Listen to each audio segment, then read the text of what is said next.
In this video, we are going to discuss about instruction set of 8086 microprocessor. 8086 microprocessor mainly supports 5 types of instructions. They are data transfer or data copy instructions.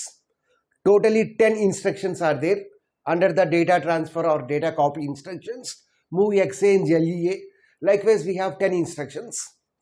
Second one is arithmetic instructions. Totally we have 20 instructions. Add C, sub B. Likewise, we have 20 instructions are there under the arithmetic instructions. Third one is logical instructions, which includes shift instructions and rotate instructions. Totally 13 instructions are there, and OR, XOR, NOT. So all these are the logical instructions. Next one is control transfer or branch instructions. Totally we have 13 instructions are there. Call, jump, return, loop, JZ, JN, JS. Likewise, totally 13 instructions are there. Next one is string manipulation instructions.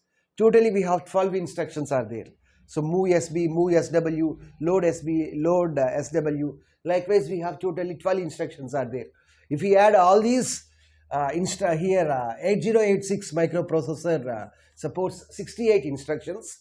So in this video, we are going to discuss about all these instructions in detail with the help of examples. In this video, we are going to discuss about data transfer instructions of 8086 microprocessor or data copy instructions of 8086 microprocessor. Data transfer instructions are mainly useful in order to transfer the data, from source to the destination. From source to destination. In order to transfer data from source to destination, we use data transfer instructions. Here the source and destination may be either memory location or register. So by using data transfer instructions, we can transfer data between two memory locations. We can transfer data between two registers. We can transfer data from memory location to register.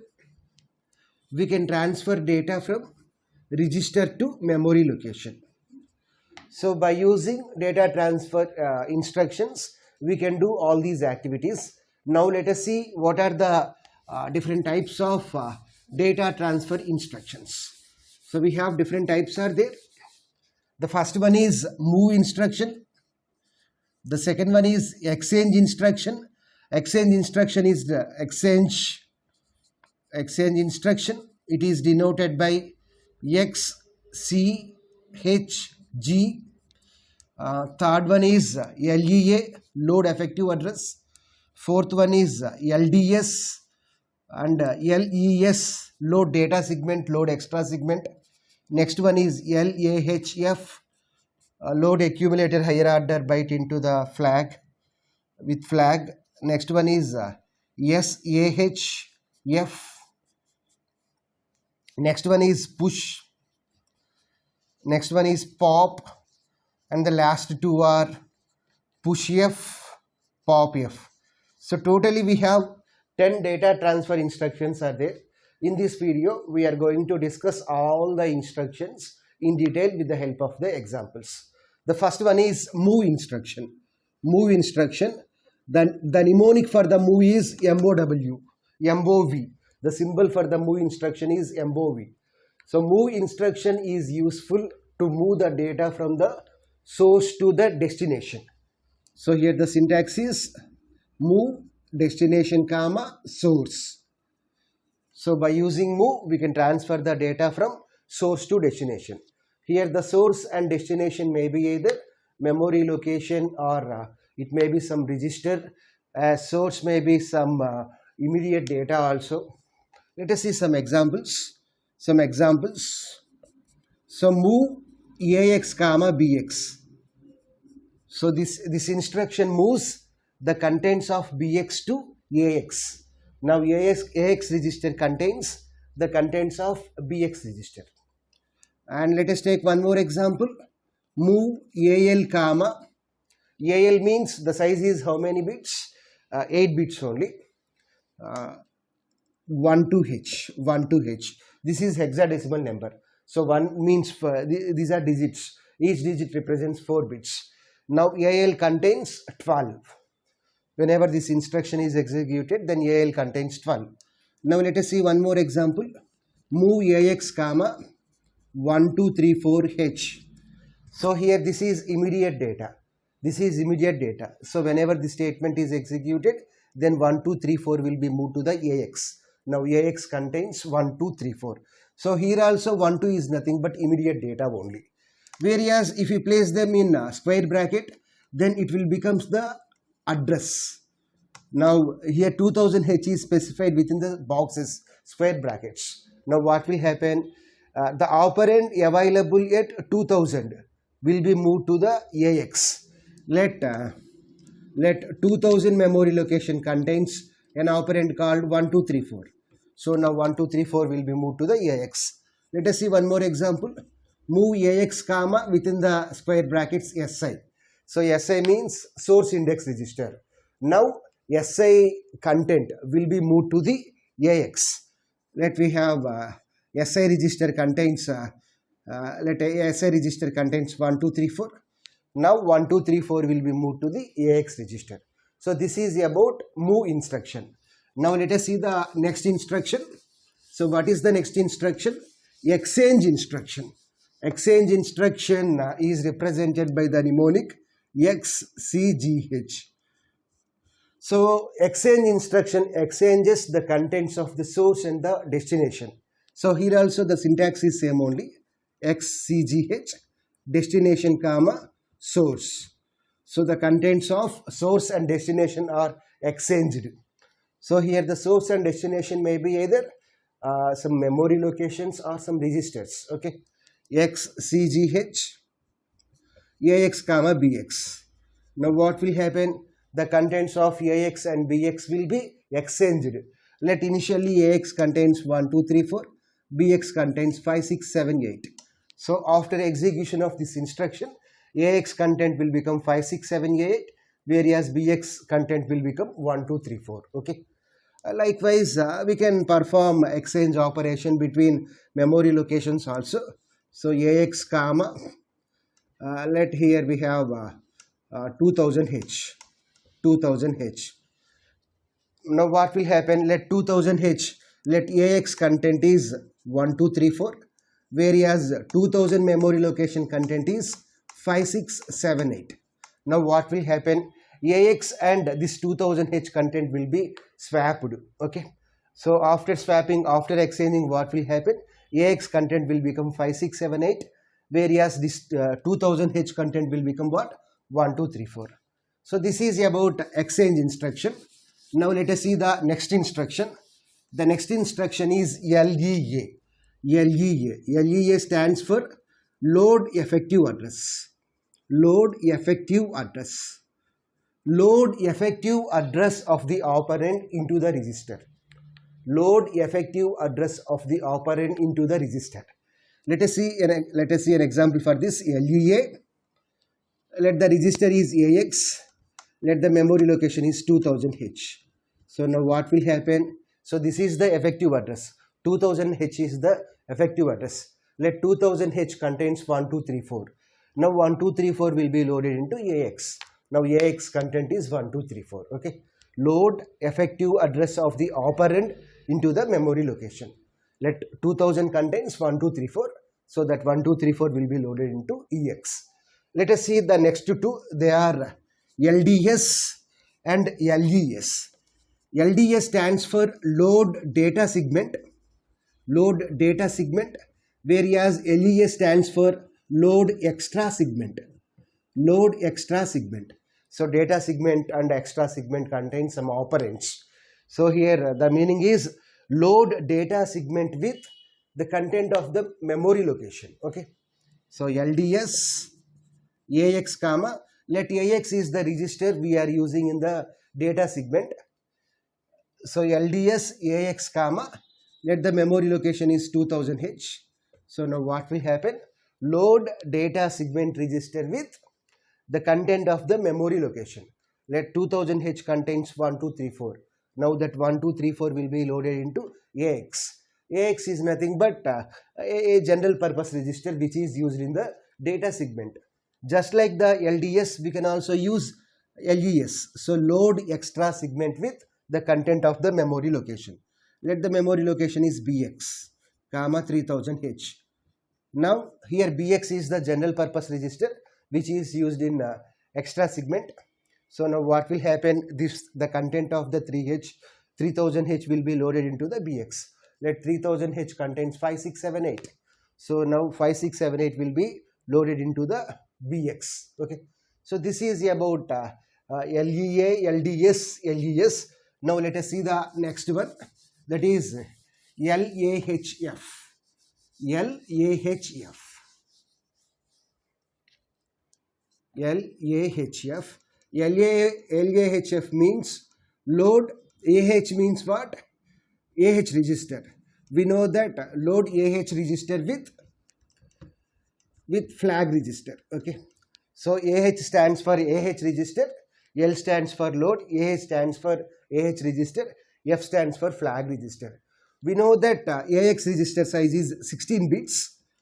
AX is made up of two registers. AX mainly contains two registers, AH and AL. So the size of AH is 8 bits. The size of the AL is 8 bits. So AH stands for accumulator higher order byte, whereas AL stands for accumulator lower order byte. Whereas the size of the flag register is 16 bits. 16 bits. LAHF means load AH register with the content of the flag register. But what is the size of the flag? 16 bits. So what will happen is the lower order 8 bits of the flag register will be loaded into the AH register. Okay, will be loaded into the AH register. So this is about LAHF. Load AH register with the lower order 8 bits of the the lower order 8 bits of the flag register. Okay. Now let us see the next one. SAHF. S means store. Store AH register in flag register. So previously what we have done is, after executing this instruction, AH register contains the contents of the flag register, the contents of lower order 8 bits of the flag register. But here what we are doing is, we are storing AH register content in the flag register. We are storing the content of AH register in the lower order 8 bits of the flag register. Let AH register contain some content. So that content will be stored in the flag register. So that is the difference. So load means that content will be stored in AH register, whereas store means we are storing the content of the AH register in the lower order 8 bits of the flag register. So that is the difference between load and the store. Now let us see the next instruction, that is push instruction. So push pop, push F, pop F. So if you understand push and pop, then push F and pop F will become quite easy. Let us see about the push. So push instruction is mainly useful in order to push the contents of memory location or a register onto the top of the stack. So we know what is a stack. Stack means a collection of items. Stack works based on the principle of LIFO. LIFO stands for last in first out. So the element which is inserted last will be deleted first from the stack. Let us draw the diagram for the stack. Let the stack contains 3 items. Let the first item is 10, second one is 20, next one is 30. Let this memory location is 2000 EH, next location is 2000 DH, so decrementation of the address. So 2000 CH. So decrementation of the address. Here we use a stack pointer. Stack pointer always points to the topmost item. Now SP points to the 2000 CH. So here for push operation, what will happen is, for push operation, stack pointer will be decremented by 2. For push operation decrements stack pointer by 2. SP will be decremented by 2 and stores 2-byte operand. That means and pushes 2-byte operand onto the stack. In stack and stores 2-byte operand into stack. So first what will happen is, first higher order byte will be stored. First higher order byte will be pushed. Higher order byte will be pushed and it occupies high address. So next low order byte. Lower order byte will be pushed. And it occupies lower address. So let us see an example. Lower address. Let here we are executing this operation. Push. Push AX. So here we are pushing the contents of AX onto the top of the stack. So here register capacity is 16 bits. Let register contains 40, 50. So here 40 is nothing but higher order byte, whereas 50 is nothing but lower order byte. Already we have seen this. AX means combination of AH and AL. So 40 means higher order, whereas 50 means lower order. Okay. Let us assume that here the stack can store only 8 bits, 1 byte of the information. But here we have 2 bytes. Okay. So now what will happen is, so first let us see this explanation. First higher order byte will be pushed. So here we know that stack push operation means we have to decrement the stack pointer. Okay. So previously stack pointer is at the 2000 CH. Now what will happen is we have to decrement the stack pointer one more time. So now stack pointer will be at 2000 BH and we need to store the higher order byte. So what is the higher order byte here? 40. So 40 will be pushed. So that means we have performed the decrementation once. So next we need to store 50. Here 40 is stored at higher order address. So this B is nothing but higher address. Next we have to we have to push this 50 into the stack. Okay. So we have to perform the decrementation one more time. Okay. So decrement the stack pointer one more time. Now the stack pointer will be at 2000 AH location. Now let us push the next lower order byte. Next to push 50 one more time. So that means here we have decremented SP one more time. So that is the point we explained here. For push operation, SP is decremented by 2. SP is decremented by 2 and stores 2-byte operand into the stack. So what is the 2-byte operand? 40 is 1 byte, 50 is another byte. Okay. It stores 2-byte operand into the stack. And let's see the next point. First higher order byte will be pushed. 40 is nothing but higher order byte. So first that is pushed and it is stored at high address. 2000 BH is nothing but high address. Next lower order byte will be pushed and it will be stored at the lower address. So AH is nothing but lower address. Now let us see one more instruction, that is push F. So push F means instead of the register, instead of the general purpose register, here we have to push flag register. So push F means push flag register onto the top of the stack. Push flag register onto the top of the stack. So for push operation, what will happen?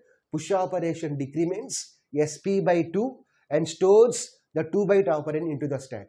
Why? Because we know that flag register size is 16 bits only. It also contains 2 bytes. Okay. So first higher order byte will be pushed and it occupies higher address.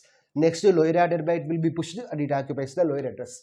The explanation for the push and push F both are same only. So push means we are pushing general purpose register information, or we can push the content of the memory location onto the top of the stack. Whereas push F means instead of pushing general purpose register content, here we have to push flag register content onto the top of the stack. We have to push flag register content onto the top of the stack. That is the only difference. And the next two are what? Pop. Pop is entirely opposite to the push operation. So pop means we have to pop some content from the register. We have to pop content from the stack, and that content will be stored in a register, and the corresponding popped content will be stored in a register. Here we know that here for push operation decrements SP by 1, whereas pop operation increments SP by 1. I'm sorry, push operation decrements SP by 2, whereas pop operation increments SP by 2. So first this item will be popped, okay, and then what will happen? This address will be incremented. So after A we have B. Next this item will be popped. So what will happen? One more time, incrementation will be done. Now now the stack pointer will point to this location. Now those popped items will be stored in the register. So how many times we have done the incrementation? Twice. So pop operation increments stack pointer by 2 and stores the corresponding popped items in the register. So pop AX means what will happen? The popped items will be stored in the AX register. Okay, so that is about pop operation. Whereas pop F means what will happen? After popping the corresponding items, those items will be stored in the flag register. Instead of the general purpose register, the popped items will be stored in the flag register. That is the only difference. So here pop F, in pop F also what will happen? It decrements stack pointer by 2. Okay, so this is about data transfer instructions or data copy instructions of 8086 microprocessor. In this video, we are going to discuss about arithmetic instructions of 8086 microprocessor. 8086 microprocessor supports 20 arithmetic instructions. They are add, ADC, sub, SBB, INC, DEC, mul, IMul, div, IDiv, CMP, NEG, CBW, CWD, DA, DIS, AAA, AIS, AIM, AAD. So totally 20 instructions are there. In this video, we are going to discuss all these 20 instructions. First, let us see the first one. The first one is add. So the mnemonic for the add is add only. The syntax for the add is add destination comma source. So add instruction adds the contents of the source and destination and stores the corresponding result in destination. Here the source can be an immediate number. Source can be an immediate number. That means it may be any number, some 1, 2, 3, 1, 2, 3, 4, 5, 6, 7, 8, any number. Or it may be some register location, or it may be some register, or it may be some memory location. Whereas destination can be either register or memory location. Destination cannot be an immediate number. Okay, so source can be either immediate number or register or memory location, whereas destination can be either register or memory location. Let us see some examples. So add AX comma BX. So here AX acts as source and destination register. So the contents of BX will be added to AX and the result will be stored in AX register. Okay. Next, let us see one more example. Add AX comma 2000. So 2000 is nothing but effective address. Let 2000 contains some content 1, 2, 3, 4. So 1, 2, 3, 4 will be added to AX and the result will be stored in AX only.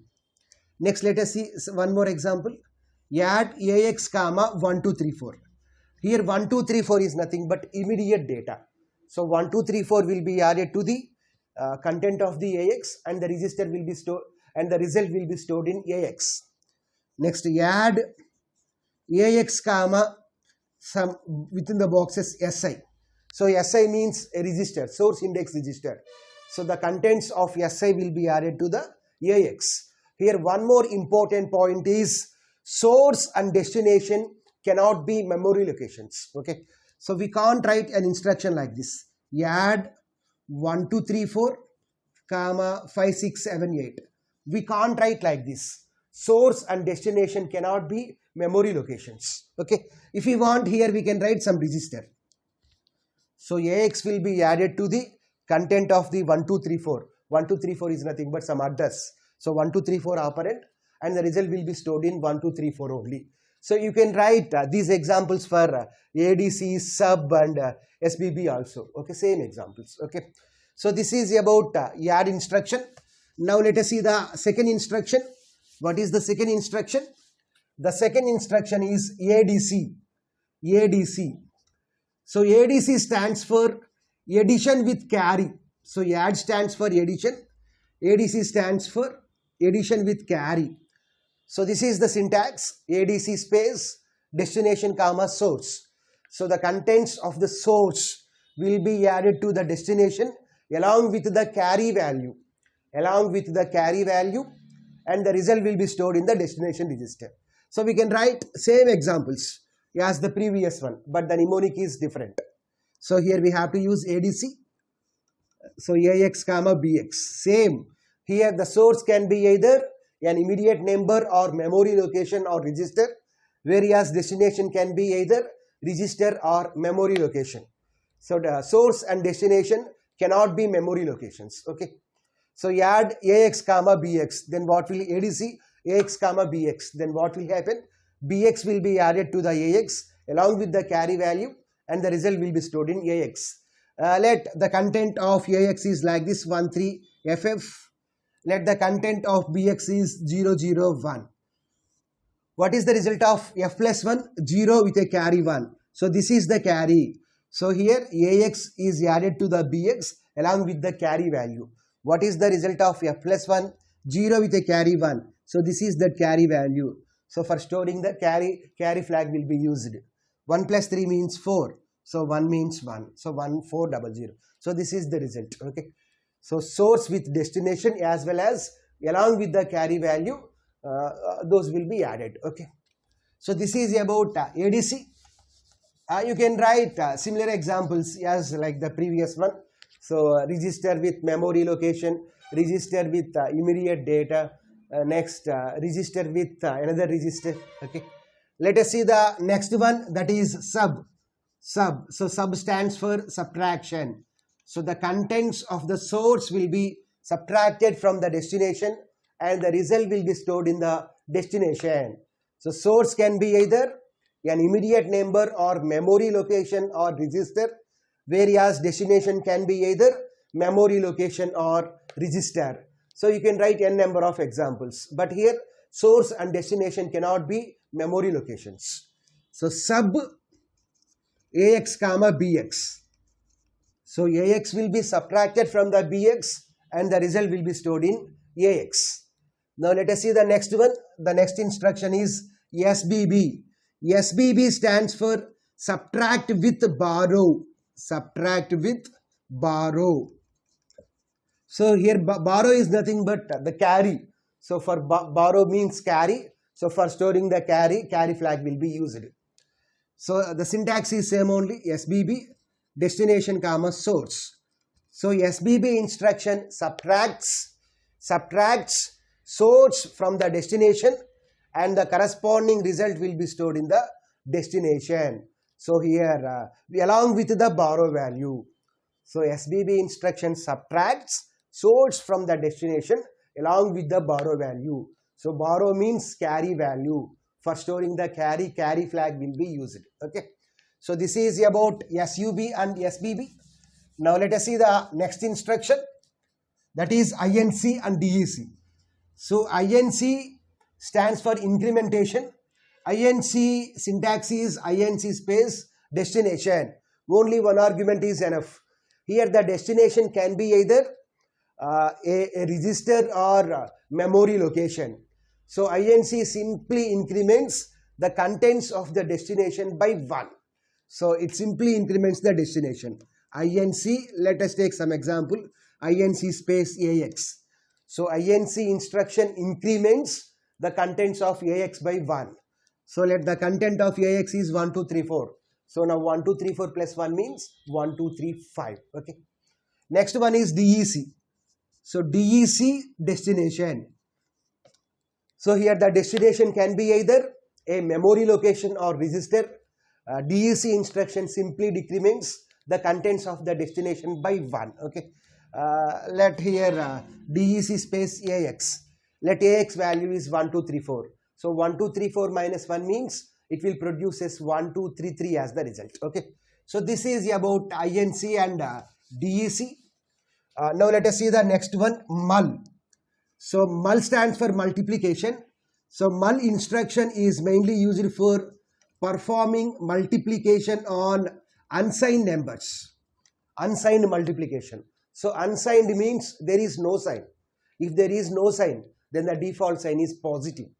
So it is mainly useful to perform operations on positive numbers, unsigned numbers. Okay. Whereas signed number means it may be either positive or negative number. So plus means positive sign, whereas minus means negative sign. Okay. Let us see an example here. So mul space, here only one argument is enough. So mul space BL. Here this is an implicit instruction. Automatically the operation will be performed on accumulator. We know the capacity of the BL. BL register capacity is 8 bits. 8 bits. Okay. So mul BL means multiplication operation will be performed on AL and BL. AL and BL, AL into BL, and the result will be stored in AX. AX. Why? Because here AL capacity is 8 bits, BL capacity is 8 bits. So 8 into 8 means it will give 16 bits as the output. So the size of the AX is what? 16 bits. Okay. So in AX the result will be stored. So this is an example for 8-bit multiplication. So likewise we can do multiplication on 16 bits also. 16 bits also. So mul BX. So BX means the size is what? 16 bits. So we know about these registers. BX means it is a combination of BH and BL. So BH means higher order bits, BL means lower order bits. Okay. Here what will happen is the multiplication will be performed on AX and BX and the result will be stored in DX and AX. Here DX is called as default register. Default register means for storing the results, if we need some other register, then automatically DX register will be used. Okay. So in DX and AX, the result will be stored. AX, here AX size is 16 bits, DX size is 16 bits. So multiplication may produce us 32 bits. So in order to store 32 bits of data, we require two 16-bit registers. Okay. So this is about mul. So mul for unsigned numbers. And what is the next one? IMUL. IMUL. IMUL is mainly useful in order to perform the multiplication on signed numbers. Signed numbers. So IMUL is useful for signed multiplication. So signed means it may be either positive sign or negative sign. We know that negative numbers are represented in 2's complement notation. Here IMUL, the functionality of the IMUL is similar to the mul only, except the mnemonic. In place of mul, we have to use the IMUL. So IMUL, destination comma source. So source will be multiplied with the destination and the result will be stored in the destination. Same syntaxes you can write. IMUL BL. So AX implies AL into BL. You can write the same examples as the mul. There is no difference. Simply in place of mul, you need to use the IMUL. So mul for unsigned multiplication, whereas IMUL for signed multiplication. Now let us see the next two instructions. The next two are mul, IMUL are over. The next two are div and idiv. Div and idiv.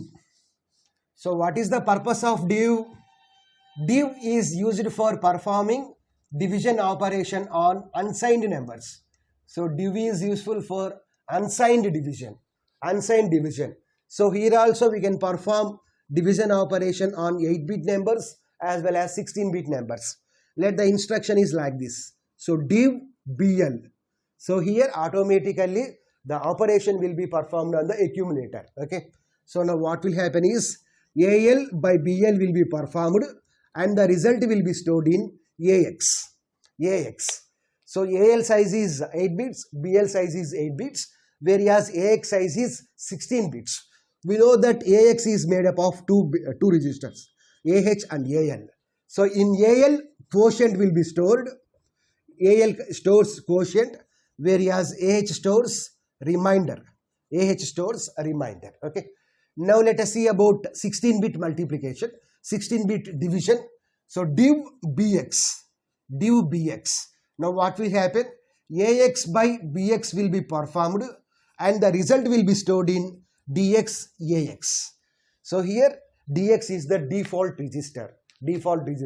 If we need some other register for storing the result, then we have to use this DX, default register. So now AX will contains quotient, whereas DX will contains remainder. Okay. So this is about div instruction, and the next one is IDIV. So IDIV is useful in order to perform division operation on signed numbers. So the functionality, the procedure for the IDIV is similar to div only, except that mnemonic. In place of div, we need to use IDIV. So IDIV destination. So same examples you can write. IDIV BL. So same syntaxes, same examples you can write. So this is about div and IDIV. So div for unsigned division, whereas IDIV for signed division. Now let us see the next one. The next one is compare instruction. CMP. So CMP, the syntax for the CMP is CMP space destination comma source. So CMP stands for comparison. It compares the contents of source and destination. Here comparison means it simply performs subtraction operation. So CMP instruction subtracts source content from the destination content. But the result won't be stored anywhere. According to the result, the status of the flags will be set or reset. Suppose if result is 0 after subtraction, so when the result will be 0, if source is equal to the destination, then 0 flag will be set. Suppose if result is positive, so when it will be positive, if source is greater than destination, then carry flag will be set. Suppose if the result is negative, so when the result will be negative, if source is less than destination, then carry flag will be reset. So this is about comparison. And the next one is negation, NEG. So NEG stands for negation. So NEG space, here one operand is enough. NEG space destination. So NEG space AX. So here the major advantage of the NEG is by using NEG we can calculate 2's complement. Here the destination can be either register or memory location. So NEG means it performs the negation. Negation means 2's complement. So 2's complement means 1's complement plus 1. So first 1's complement will be calculated and then 1 will be added. Okay. So this is about NEG.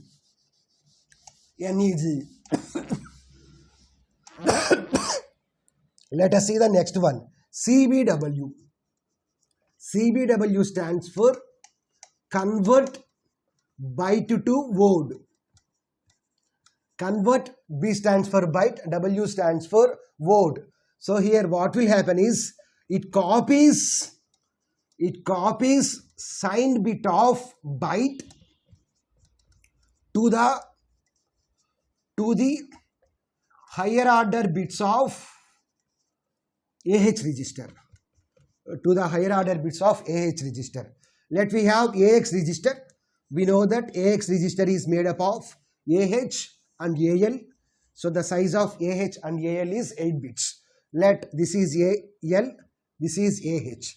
It contains 8 bits. So 1, let the content is like this. So 10, so 1011. So 1, 2, 3, 4, 5, 6, 7, 8. Let the content is like this. So 8 bits. So 1, 0, 1, 1. 8 bits. So 4, 5, 6, 7, 8. It copies the sign bit of the byte. So this byte, it copies the sign bit of byte, means this AL to the higher order bits of AH register. So here what is the sign bit here? Here the sign bit of the AL register is 1. So that 1 will be copied to the higher order bits of the AH. Now all the bits of the AH will become 1. So this 1 will be copied here. This 1 will be copied to the all bits. Whereas coming to the AL register, there is no change. Simply we have to write as it is. 1, 0, 1, 0, 1, 0, 1, 1. Simply we have to write as it is. So this is about CBW. Convert byte to the word. Convert byte to the word. Now let us see the next instruction. The next instruction is CWD. CWD stands for convert word to double word. Convert word to double word. Here instead of 8 bits we have to take 16-bit registers. So here we have AX register. AX register size is 16 bits. Here you need to take 16 bits. You need to take 16 bits. Let the sign bit is 1. We have another register called DX register. Let DX register also contains 16 bits. So here what will happen is the signed bit of AX. The signed bit of AX will be copied to the higher order bits of the DX register. Will be copied to all the bits of the DX register. Here the sign bit is 1. So this 1 will be copied to the all 16 bits. Suppose if the sign bit is 0, then this 0 will be copied. Let the sign bit is 1. So 1 will be copied. There is no change in the AX register. AX register is as it is. So this is about CBW and CWD. Now let us see the next instruction. The next instruction is DA. DA stands for Decimal Adjust Accumulator after the addition. DA instruction is mainly useful to perform addition operation on BCD numbers. Here the result will be stored in AL only. After performing the addition, the result will be stored in AL only. We know the BCD numbers. The BCD numbers are from 0 to 9. 0 to 9. Now let us see the explanation and example. Let us see the first example. 53 plus 29. 53 plus 29. So what is the result of 53 plus 29? So 63, 73 plus 9. So we have to get 82 as the result. So let us see how we can do that. So 53 plus 29. So 9 plus 3 means 12. So what is 12? So here A means 10, B means 11, C means 12. Okay. So 12 means C value. 5 plus 2 means 7. After performing the addition operation, we have to check whether the result is a valid BCD number or not. 7, there is no problem. 7 is a valid BCD digit. But C is not a valid BCD digit. If it is not a valid BCD digit, then what we have to do is, if lower nibble, we know what is a nibble. Nibble means 4 bits. Nibble means 4 bits. Here C means, how we can represent C? 1100. So this is 1 nibble. 7 means 0311. This C is lower nibble. This 7 is upper nibble. Here C is not a valid BCD digit. So if lower nibble is greater than 9, that means if lower nibble is not a valid BCD digit, or if auxiliary carry flag is set, then add 6 to the lower nibble. Okay. If the result contains only BCD digits, then there is no problem. Whereas if the result contains not a valid BCD number, that means if lower nibble is greater than 9 or auxiliary carry flag is set, then we have to add 6 to the lower nibble. Okay. So here what is the result? 7 means, how to represent 0311. How to represent C? C means 12, 1100. So now we have to add 6 to the lower nibble. So 6 means in binary notation 0 1 1 0. So we have to add 6. So 0 1 1 plus 1 0 with a carry 1, 1 plus 1 0 with a carry 1, 1 plus 1 0 with a carry 1, 1 plus 1 0 with a carry 1, 1 plus 1 0 with a carry 1, 1. So 1 3 0 is nothing but 8, 0 0 1 0 is nothing but 2. So 82 is the result. So in this way we will get the output. Okay. Now let us see another example. Example 2. 73 plus 29. 73 plus 29. 73 plus 29. So what is the result? 73 plus 29. 9 plus 3 is 12. 7 plus 3 means 102. So we have to get 102 as the output. Let us see how we can do that.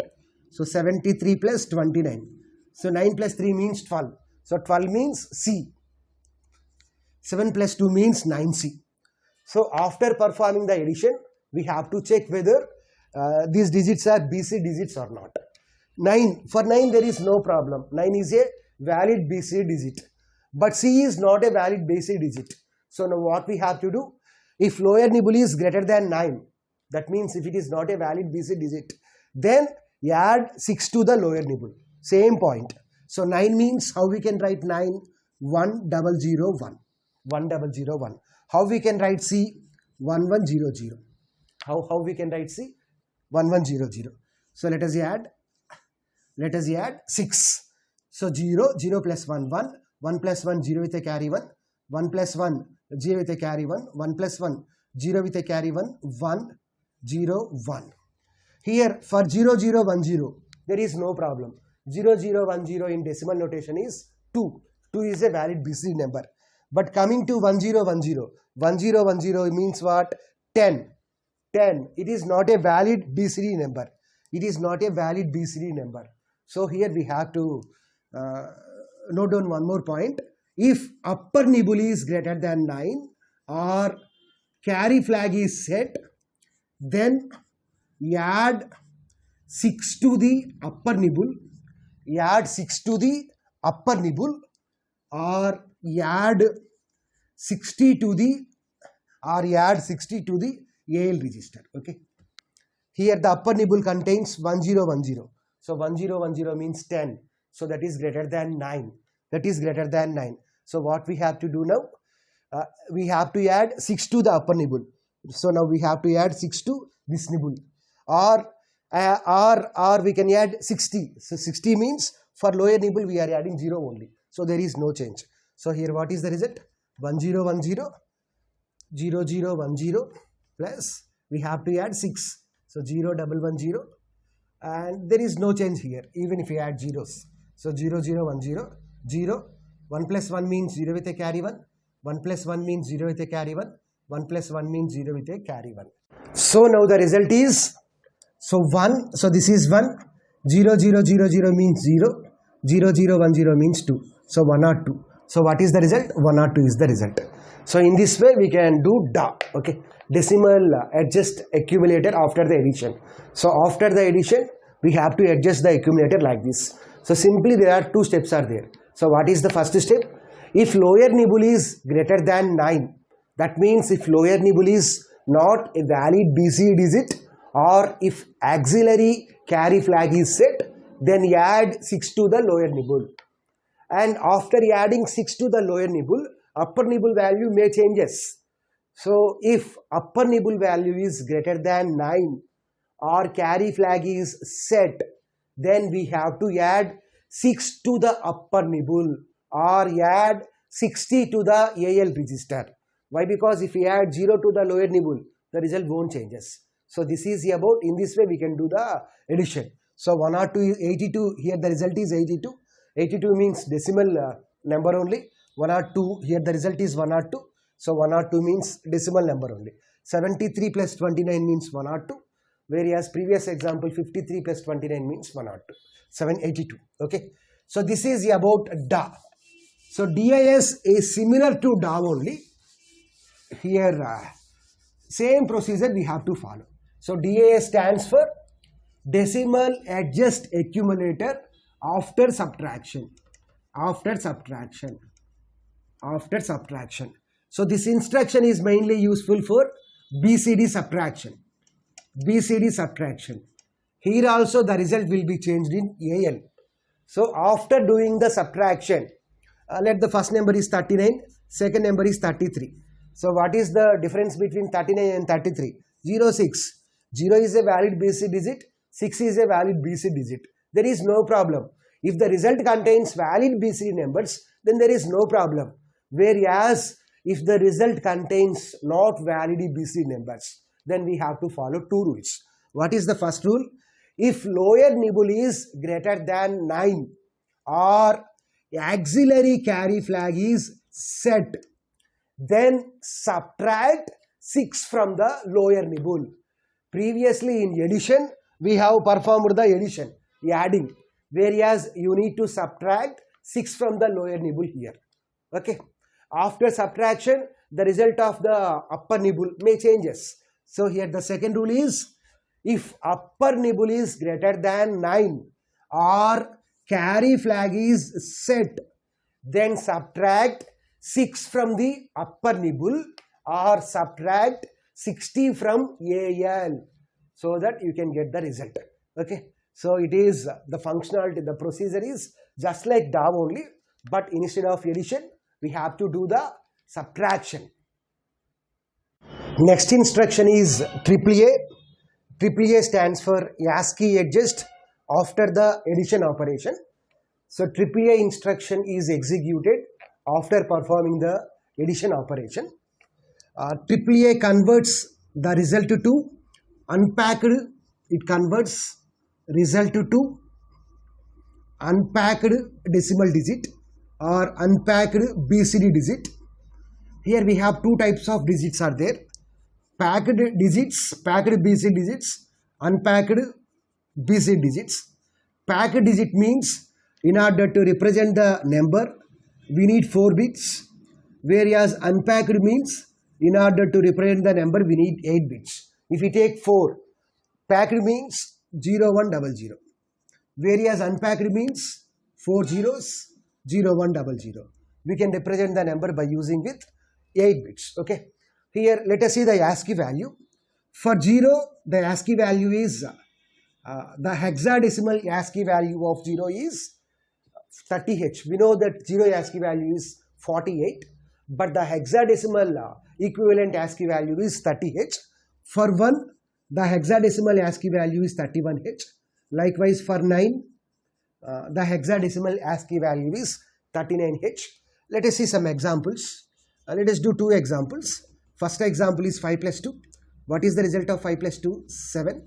Second example is 5 plus 7. What is the result of 5 plus 7? 12. So let us do that. So 5 plus 2. So 5 means what is the equivalent ASCII value? 35. So 35H plus for 2, what is the equivalent ASCII value?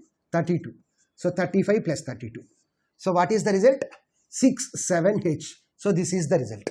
So here the procedure is very, very simple. After performing the addition, we have to check lower nibble. If lower nibble is a valid BCD digit, they are, if auxiliary, or if here carry flag is enough, or if auxiliary carry flag is set, then we have to write the lower nibble as it is and mask the higher nibble. Okay. So what is the first point here? If lower nibble is a valid BCD digit, here lower nibble is valid BCD digit, 7 is a valid BCD digit, or if auxiliary carry flag or carry flag is set, then there is no change in the lower nibble. We have to write the lower nibble as it is, but clear upper nibble. So that means make 6 as 0. So what is the result of 5 plus 2? 7 only. So 5 plus 2 means 7. So here 0 means 1 unpacked digit. So 8 bits are needed. Whereas for representing 7 also 8 bits are needed. 4 zeros, 0, 3, 1. Okay. So 0, 7. We will get 0, 7 as the output. Okay. Let us see one more problem, that is 5 plus 7 is equal to 12. So for 5, the number is 35. For 7, the number is, the equivalent hexadecimal number is 7. So 5 plus 7 means what? 12. So 12 means C. 12 means C. 3 plus 3 means 6.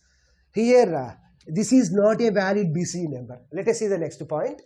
If lower nibble is not a valid BCD digit, that means if lower nibble is greater than 9 or if carry flag is set, then add 6 to the lower nibble and clear upper nibble and increment AH register by 1. Here we are storing the result in AL only. Here we are storing the result in AL only, just like DA. There also we stored result in AL only. Okay. Here 6 means what? 0110. C means 12, 1100. So we have to add 6 to the lower nibble and clear the upper nibble. So we have to write upper nibble by clearing. That means we need to place zeros. Okay. Next 0, 0 plus 1, 1. 1 plus 1, 0 with a carry 1. 1 plus 1 means 0. 0 with a carry 1. But the carry will not be propagated to the next nibble, next upper nibble. Why? Because here we performed the mask operation. Instead of that, we have to increment the AH register value. Previously, AH register value is 0. Now AH will become 1. AH will become now 1. So we know that here we have AH, AX. So this is AH, this is AL. Now AH contains 1, 0, 1. So here what is the result we got? 0, 0, 1, 0. 0, 0, 1, 0 is nothing but what? 2. So 0, 1, 0, 2 is nothing but what is the result? 12. So we got the result as 12. So this is the approach we need to follow. So simply we have 2 steps are there. What are those 2 steps? The first step is this example.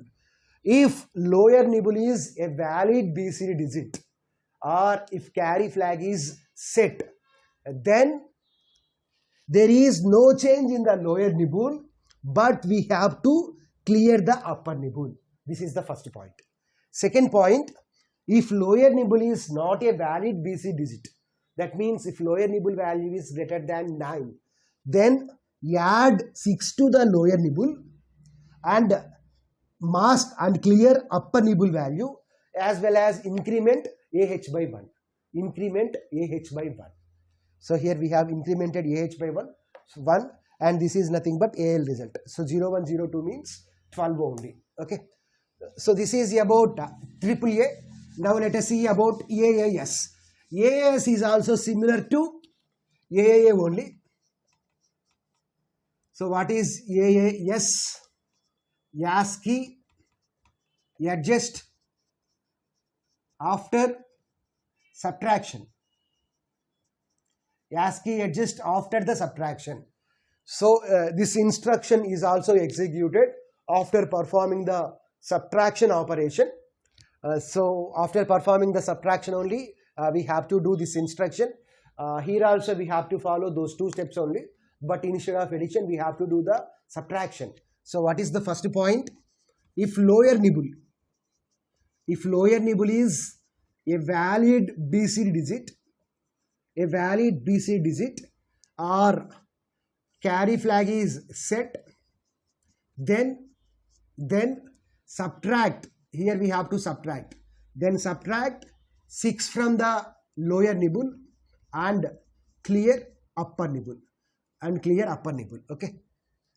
Second point is, if lower nibble is not a valid BCD number, that is if lower nibble is greater than 9 or carry flag is set, or you can write auxiliary carry flag also. Auxiliary carry flag is set, then previously then there is no need of any subtraction. Then no change in, previously there is no change. Then no change in lower nibble and clear the upper nibble. Whereas here it is greater than 9. Previously valid. Valid means there is no change in the lower nibble. Now if lower nibble is greater than 9 or auxiliary carry flag is set, then so what we have to do? Then subtract 6 from the lower nibble, comma, clear the upper nibble and increment AH by and decrement. Previously we have performed the incrementation, whereas in subtraction we have to perform the decrementation and decrement AH by 1. So previously in AAA adding, whereas here we have to do the subtraction. Now let us see the next instruction, that is AAM. AAM stands for ASCII adjust after the multiplication. After the multiplication. Here also AAM instruction will be executed after the multiplication operation. It converts the result to the unpacked BC digits just like the previous two. Let us take an example. Let here we are performing a multiplication operation on 5 and 7. So what is the result? 35 will be the result. So AAM. So what this instruction will do is, here the algorithm is very simple. What is the result of 5 into 7? The result of 5 into 7 is 35. So it simply performs division 10 and modulo 10 operations. So the result will be stored in AX register only. AX register only. What is the result of 35 by 10? So division means it always gives that quotient. So 35 by 10 means 3. Whereas 35 modulo 10 means it will give remainder. What is the remainder? 5. So 3, 5. Or we can write it as 0, 3, 0, 5. So this is the result. So simply it follows these two steps in order to perform the multiplication operation. And the last operation is AAD. AAD stands for ASCII adjust. Till now we have performed after subtraction, after addition, after multiplication. Whereas AAD operation is performed before the division operation. Before the division operation only, the operation will be performed. It converts two unpacked BC digits. First it converts the unpacked numbers into the binary numbers. It converts those two digits into the binary numbers. Let us see some examples. So div some 63, 9. So what is, instead of 63, let us take 51. So div 51, 9. Here also same procedure will be performed. So 51, 9 means what is the result? So 51 by 9. 51 by 9. So 9 5s are 45. So that 45 will be stored in 9 5s are 45. So that 5 will be stored in the AH register. That is nothing but quotient. And for 51 minus 45 means 6. So 6 will be stored in the remainder part. Okay. So this is about various arithmetic instructions of 8086 microprocessor. In this video, we are going to discuss about logical instructions of 8086 microprocessor. Totally we have 13 instructions are there. AND instruction, OR instruction, XOR instruction, NOT instruction, test instruction, ROL, ROR, RCL, RCR, SHL, SHR, SAL, SAR. Totally 13 instructions are there. So in this video, we are going to discuss these 13 instructions with the help of some examples. First, let us see the first instruction. The first instruction is AND instruction. In order to perform the AND operation, the mnemonic is AND. The syntax for the AND is AND destination comma source. Here the source can be either a register or memory location or immediate number, some number. Whereas destination can be a register or memory location. Destination cannot be a memory, destination cannot be an immediate number. Okay. So destination can be either register or memory location. Okay. But source and destination cannot be memory locations. Okay. Let us see some examples. So AND AX comma BX. So now AND operation will be performed on the contents of AX and BX, and the result will be stored in AX register. Okay. Let us see what is AND operation. Let we have AB. So A means first operand, B means second operand. So AND. So totally we have 4 combinations are there. 0 0, 0 1, 1 0, 1 1. So AND means when both the bits are 1, the result is 1. Otherwise the result is 0. So 0 0 means 0, 0 1 means 0, 1 0 means 0, whereas 1 1 means 1. Now let us see an example. So and ax comma bx, let ax is equal to some 4, let ax is equal to 4, let ax is equal to some 48, bx is equal to 37. So and ax comma bx. So what is ax 48? So how to represent 4? 0 1 0 0. Next, how to represent 8? 1 0 0. Next, how to represent 37? So 3 means 0 0 1 1, whereas 7 means 0 0 1 1. So what is AND operation? When both the bits are 1, then only the result is 1. Otherwise the result is 0. Here in all the cases, the bits are not 1 1. So 0 1 means 0, 0 1 means 0, 0 1 means 0, 1 0 means 0, 0 1 means 0, 0 1 means 0, 1 0 means 0, 0 0 means 0. So the result is 0 only. Okay. So this is about AND operation. Now let us see the next one. The next instruction is OR. So it is useful in order to perform OR operation on the contents of source and destination, and the result will be stored in destination. So the mnemonic for the OR is OR. Okay. Here the source can be either a register or memory location or an immediate number, whereas destination can be a register or memory location. But source and destination cannot be memory locations. Okay.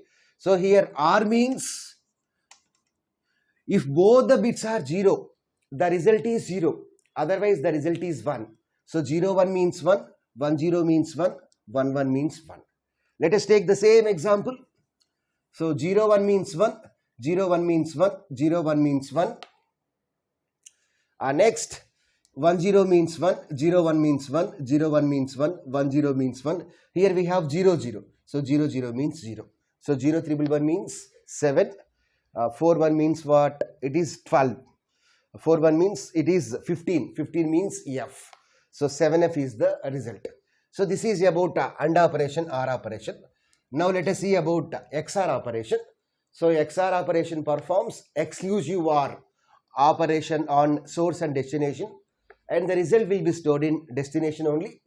So here the source can be either an immediate number or memory location or register, whereas destination can be either register or memory location. Okay.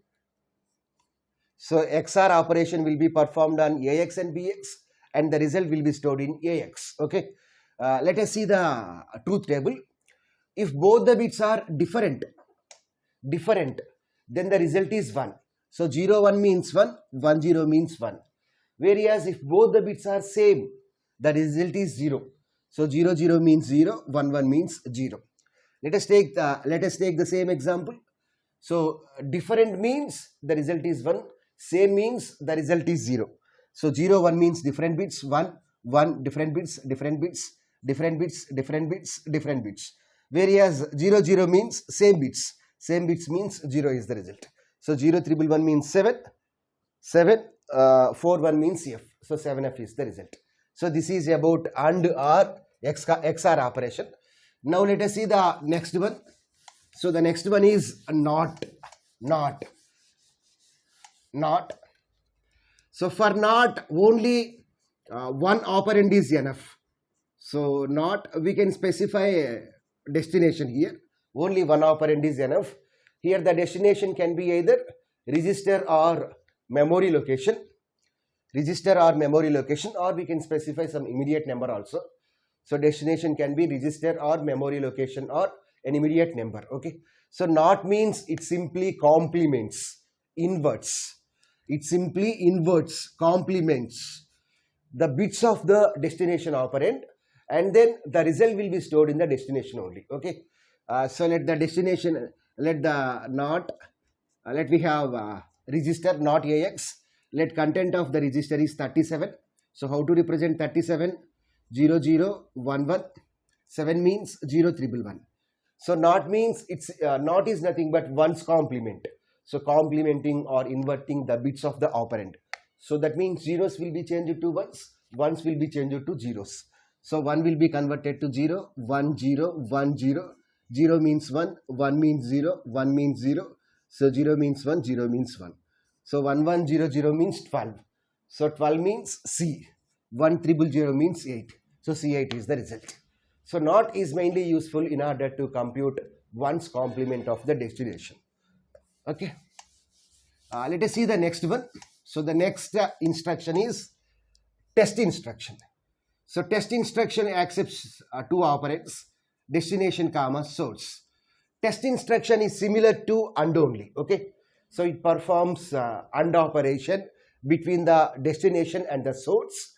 But coming to the difference, AND means after performing the AND operation, the corresponding result will be stored in destination only. Whereas test means after performing the AND operation, the result won't be stored anywhere. Simply by analyzing the result, some flags will be set or reset. If you take 0 flag or sign flag, okay, so those flags will be set or reset after performing the AND operation. If the result is 0, if the result contains all zeros, then ZF flag will be set. If the result contains ones also, then ZF flag will be reset. Okay. So if the result contains all ones, then 0 flag will be set. If the result contains some zeros also, if the result contains some ones also, then the result will be reset. So reset means 0. Sign flag means if most significant bit is 1, then sign flag will be set. Suppose if most significant bit is 0, then sign flag will be reset. Okay. So test is mainly useful in order to perform operations on those flags. So by analyzing the result, these flags will be set or reset. Okay.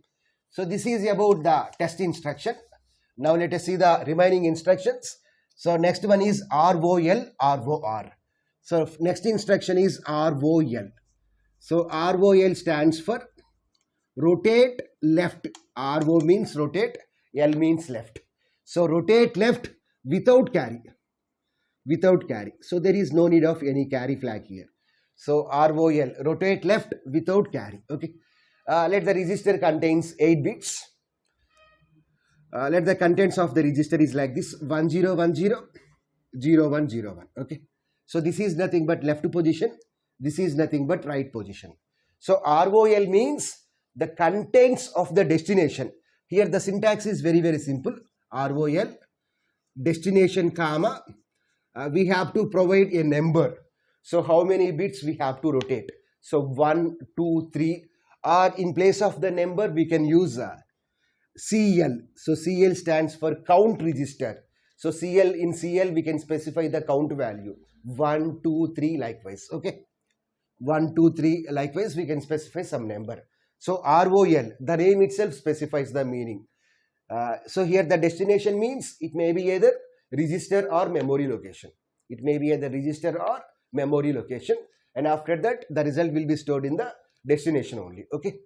So the contents of the corresponding destination, the contents of the operand, are rotated left side by specifying number of positions. So we can specify 1, 2, 3, 4. Likewise, we can specify any number. So rotate left means we have to rotate, we have to shift the bits of the operand towards the left side, So what will happen is the leftmost bit, so this bit is called as MSB, most significant bit. The most significant bit will be shifted to the rightmost position. That is, the most significant bit will be shifted to the least significant bit position.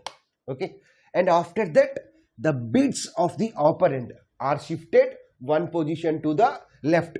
Why? Because here we have given 1. So this 1 will be shifted one position to the left.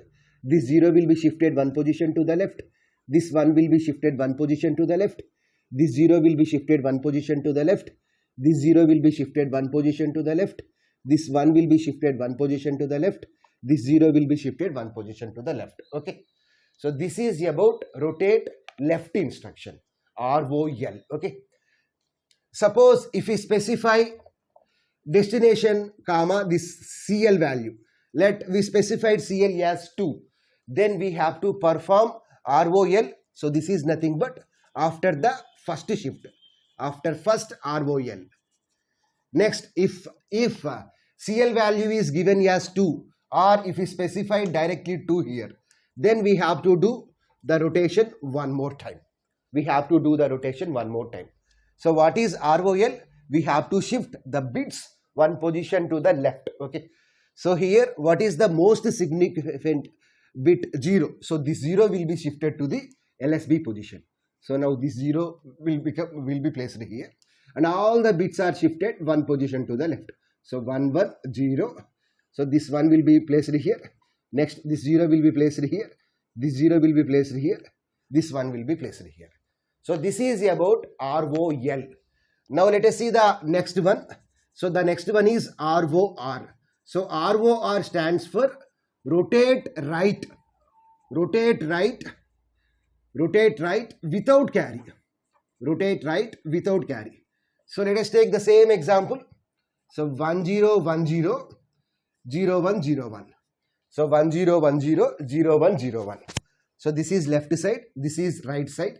Let the instruction is like this. RO. This is what? ROR. AX comma 1. AX comma 1. So now we have to shift the contents of AX. So this is the content of, here the register contains 8 bits only. So 8 bit means we have to take AL. We have to take AL. AX means register contains how many bits? 16 bits. 16 bits. Okay. So now what is ROR? The name itself specifies the meaning. We have to rotate the contents of the operand. So one position to the right. So one position to the right. So what we have to do now, this is nothing but least significant bit. Least significant bit means this rightmost bit. So this rightmost bit will be shifted to the leftmost position. Leftmost position. That means LSB will be shifted to the MSB position. And all the bits are shifted one position to the right. So this 1 will be shifted here. This 0 will be shifted here. This 1 will be shifted here. This 0 will be shifted here. This 0 will be shifted here. This 1 will be shifted here. This 0 will be shifted here. Okay. So this is the result. So this is about ROL, ROR. So ROL, ROR means without carry. Without carry, we have to do the operations. Now let us see the next two instructions. The next two are RCL, RCR. So RCL means rotate left through the carry. RCR means rotate right through the carry. So that means here we have to make use of the carry flag. Carry flag. Okay. Let us see some example. RCL. So what is RCL? Rotate left. So C means what? Carry. So through carry. Through carry. So here also let us take some example. RCL AL comma 1. We can specify any number here, 1 comma 2 comma 1 or 2 or 3 or 4. We can specify any value, or we can specify here CL value. CL means count value. So CL value means count value. It may be either 1 or 2 or 3. We can store any other number. Okay. Let us take some value. So 10 10 10 1100. So this is nothing but left side. This is nothing but right side. Here we need carry value. So here rotate left through the carry. So left position. So let us maintain the carry flag at the left position. Carry flag value may be either 1 or 0. So according to the problem you can take. Okay. So there is no restriction on the carry flag value. Here I am taking carry flag as 1. Okay. I am taking carry flag as 1. So let us see what is RCL. RCL means we have to shift. We have to rotate the contents of the operand towards the left side by specifying number of positions. So now we have to shift. We have to shift this carry flag towards the right side.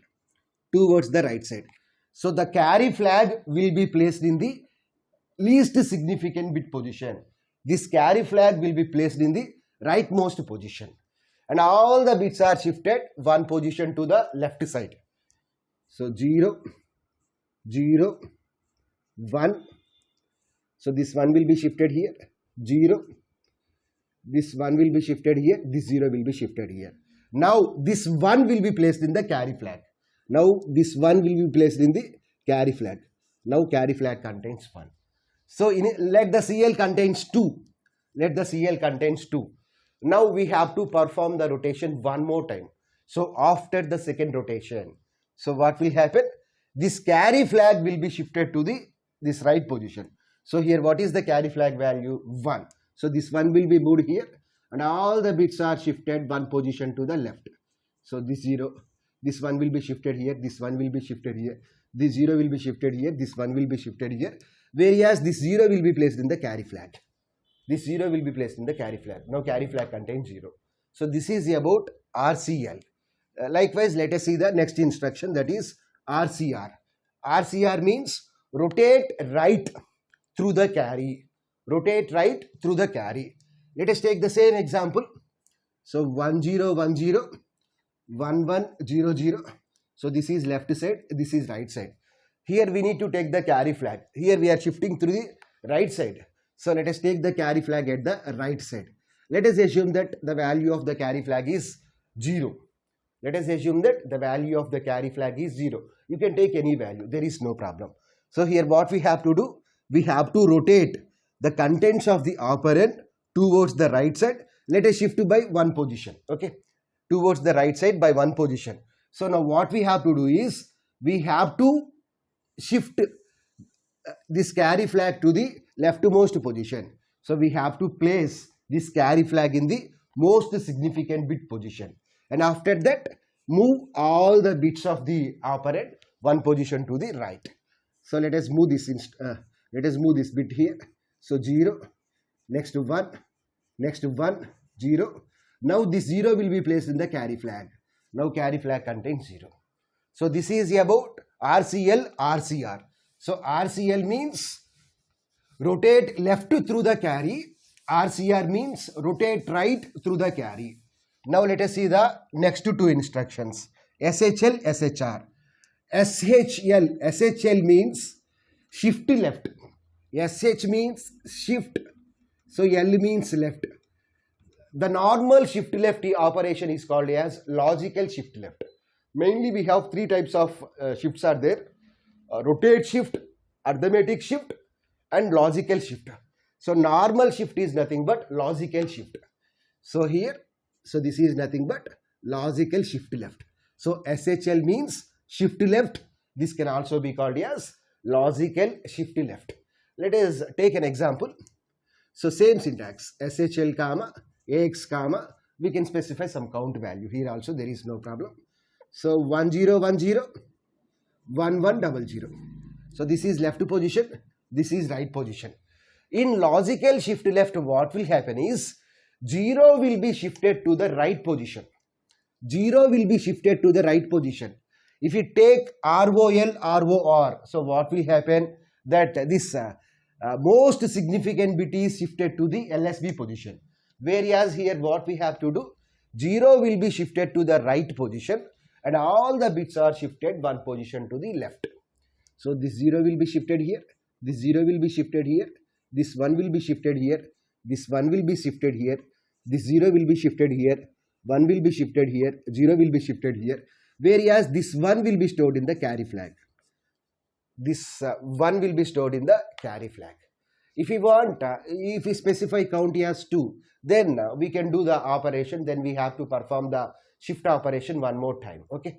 So 0 will be appended here, 0 will be shifted to the right position and all the bits are shifted one position to the left. So this 1 will be shifted here, this 1 will be shifted here, 0 will be shifted here, 1 will be shifted here, this 0 will be stored in the carry flag. So this is about logical shift left. And we have one more instruction called SAL. SAL means here A means arithmetic. A means arithmetic. Arithmetic shift left. Arithmetic shift left. SHL instruction, SAL instruction, both are same only. So that means logical shift left and arithmetic shift left. Both are same only. There is no difference. Okay. Now let us see the next instruction, that is SHR. So SHR means shift right. So normal shift is nothing but logical shift right. So this instruction is called as logical shift right. So logical shift right. Logical shift right. Now let us take an example. So 1010, 1100. So left, right. So this is what logical shift right. Logical shift right means 0 will be shifted to the left position. So 0 will be appended at the most significant bit position. 0 will be appended at the most significant bit position. And all the bits of the operand are shifted one position to the right. So this 1 will be shifted here, 0 will be shifted here, 1 will be shifted here, 0 will be shifted here, 1 will be shifted here, 1 will be shifted here, 0 will be shifted here, and this 0 will be stored in the carry flag. Now carry flag value is 1. So likewise, we can shift one more time, two more, we can shift the contents of the operand according to our requirement. We can place some CL value, so count value, it may be 2 or 3 or 4. So according to the problem, we can solve. Okay. So this is about logical shift right. And the last one is SAL. SAL is already discussed. There is no difference between SAL and SHL. Now let us see the last one. Last instruction is SAR. There is a difference between SAR and SHR. They are not the same. Okay. SAR. SAR. A means what? Arithmetic. So arithmetic shift right. Arithmetic shift right. So the name itself specifies the meaning. We have to shift the bits of the operand towards the right side by specifying number of bits. Okay. Let us take an example. 1010, 0011. So this is left position. This is right position. Let us shift by one position. Okay. Here arithmetic shift right means we have to keep the sign bit as it is. Here the sign bit is 1. So we have to keep that bit as it is and then perform the right operation, shift right operation. So this 1 will be shifted here, this 0 will be shifted here, this 1 will be shifted here, this 0 will be shifted here, 0 will be shifted here, 0 will be shifted here, this 1 will be shifted here, whereas this 1 will be stored in the carry flag. Okay. So here we have to keep this sign bit as it is and shift all the bits of the operand including the sign bit one position to the right. So this is about SAR. So this is about logical instructions of 8086 microprocessor. In this video, we are going to discuss about control transfer or branching instructions of 8086 microprocessor. Control transfer instructions are mainly useful in order to transfer the microprocessor control from one place of the program to another place of the program. So control transfer instructions are mainly useful in order to change, in order to alter the sequence of program execution. Let we have a program which contains totally 100 instructions. So let we have a program which contains totally 100 instructions. If we don't use control transfer instructions, then what will happen is all the instructions of the program are to be executed in sequential manner, one by one. So all these instructions are to be executed only once. Skipping of the instructions is not possible. Repetition is not possible. So we can overcome these problems with the help of the control transfer instructions. Let the microprocessor control is at the first instruction. Then from the first instruction, we can transfer the control to 50th instruction, 100th instruction, 20th instruction, 30th instruction. We can transfer the control to any other instruction. So that is the advantage of the control transfer instructions.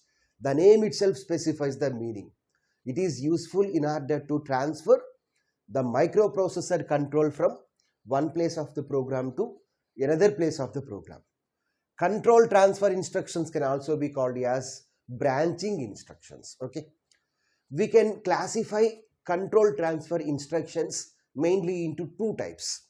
The first one is unconditional.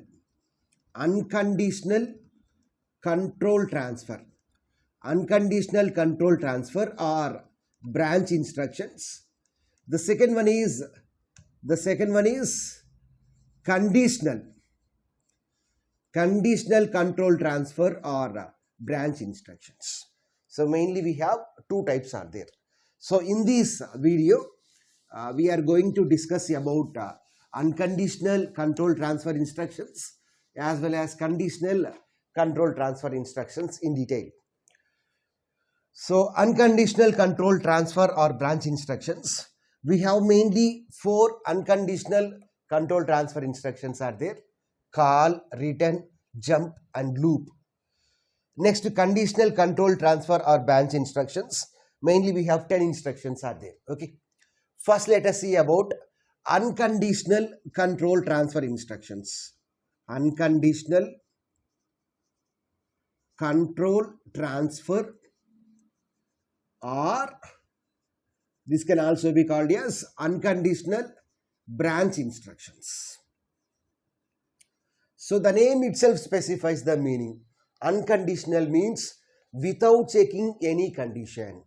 The control, the microprocessor control will be transferred from one statement to the another statement, from one place of the program to the another place of the program. What is control? Control means the statement that is to be executed. Okay. Initially the control will be at the first instruction. Let microprocessor execute second instruction. So microprocessor control will be at the second instruction likewise. Okay. So the first unconditional control transfer instruction is call. Call instruction is mainly useful in order to call a subroutine. In order to call a subroutine. So what is a subroutine? Subroutine is nothing but a subprogram. A subprogram, or we can call this as function also. So subroutine means a subprogram. Subroutine is mainly useful in order to perform a specific task. What is the major advantage of the subroutine? If we want to perform the task several times, then instead of writing that subroutine, instead of writing the task several times, so what we can do is we can define the subroutine only once and we can call that subroutine as many times as we want. Simply we have functions in C programming. So what is the advantage of the function? Reusability. We can define the function only once and we can call that function many number of times according to the requirement. So here also we can define the subroutine only once and we can call that subroutine many number of times according to the requirement of the program. In order to call the subroutine, we use call instruction. So here the syntax is very simple. Call, we have to specify the address of the subroutine. Address of the subroutine. Then what will happen is, let we have a program like this. Let we have a program like this. Let the subroutine call, we have written here, call, let the address is 12345. Let the address is 12345. So whenever this instruction is executed, then the microprocessor control will be shifted to the subroutine. Let the subroutine is here. Let this is the subroutine. Let the starting address is 12345. Let the starting address is 12345. Okay. So whenever the statement is executed, then the microprocessor control will be shifted to this 1234 location, and all the statements in the subroutine are to be executed. So this is the advantage of the call. For calling the subroutine, we use the call instruction. Now let us see here we are not checking any condition. So that's why call comes under unconditional. And the next one is RET. RET stands for return. Return from the subroutine. Return from subroutine. Or we can call this as procedure also. Subroutine can also be called as procedure also. Return from the subroutine. Here the last statement of any subroutine is RET instruction. So whenever return instruction is executed, then the microprocessor control will be shifted to the main program. Here this is the main program. This is the main program. So whenever here the last statement of the subroutine is RET, written instruction. Whenever this written instruction is executed, then the subroutine, then the microprocessor control will be shifted to the main program. So the remaining statements of the main program will get executed now. So this is the advantage of the RET instruction in order to return from the subroutine, so that the remaining instructions of the main program are to be executed. So this is about call and return. So call and return are mainly useful while working with subroutines. And the next instruction is jump. Jump.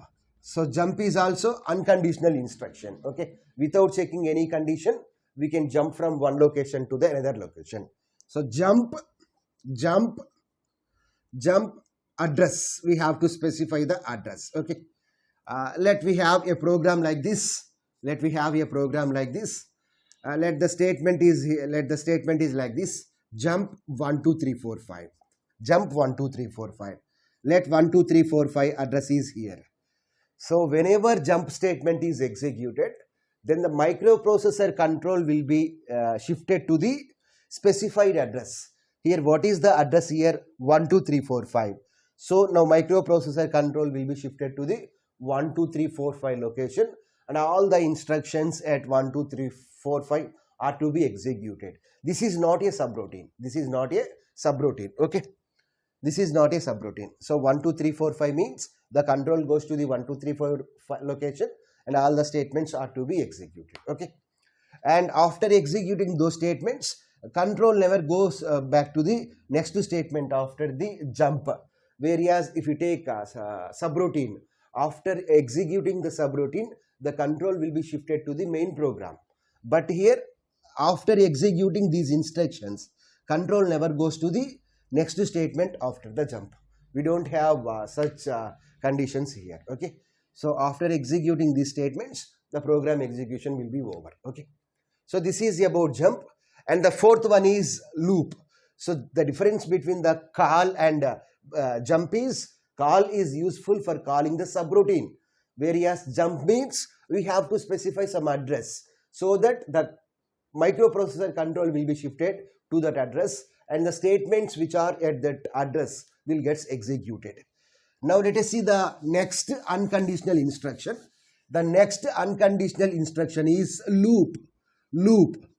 Loop is mainly useful. Loop instruction is mainly useful in order to execute a set of instructions repeatedly.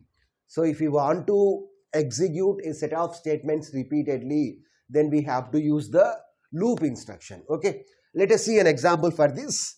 Move CL comma 3. Let here label name is label.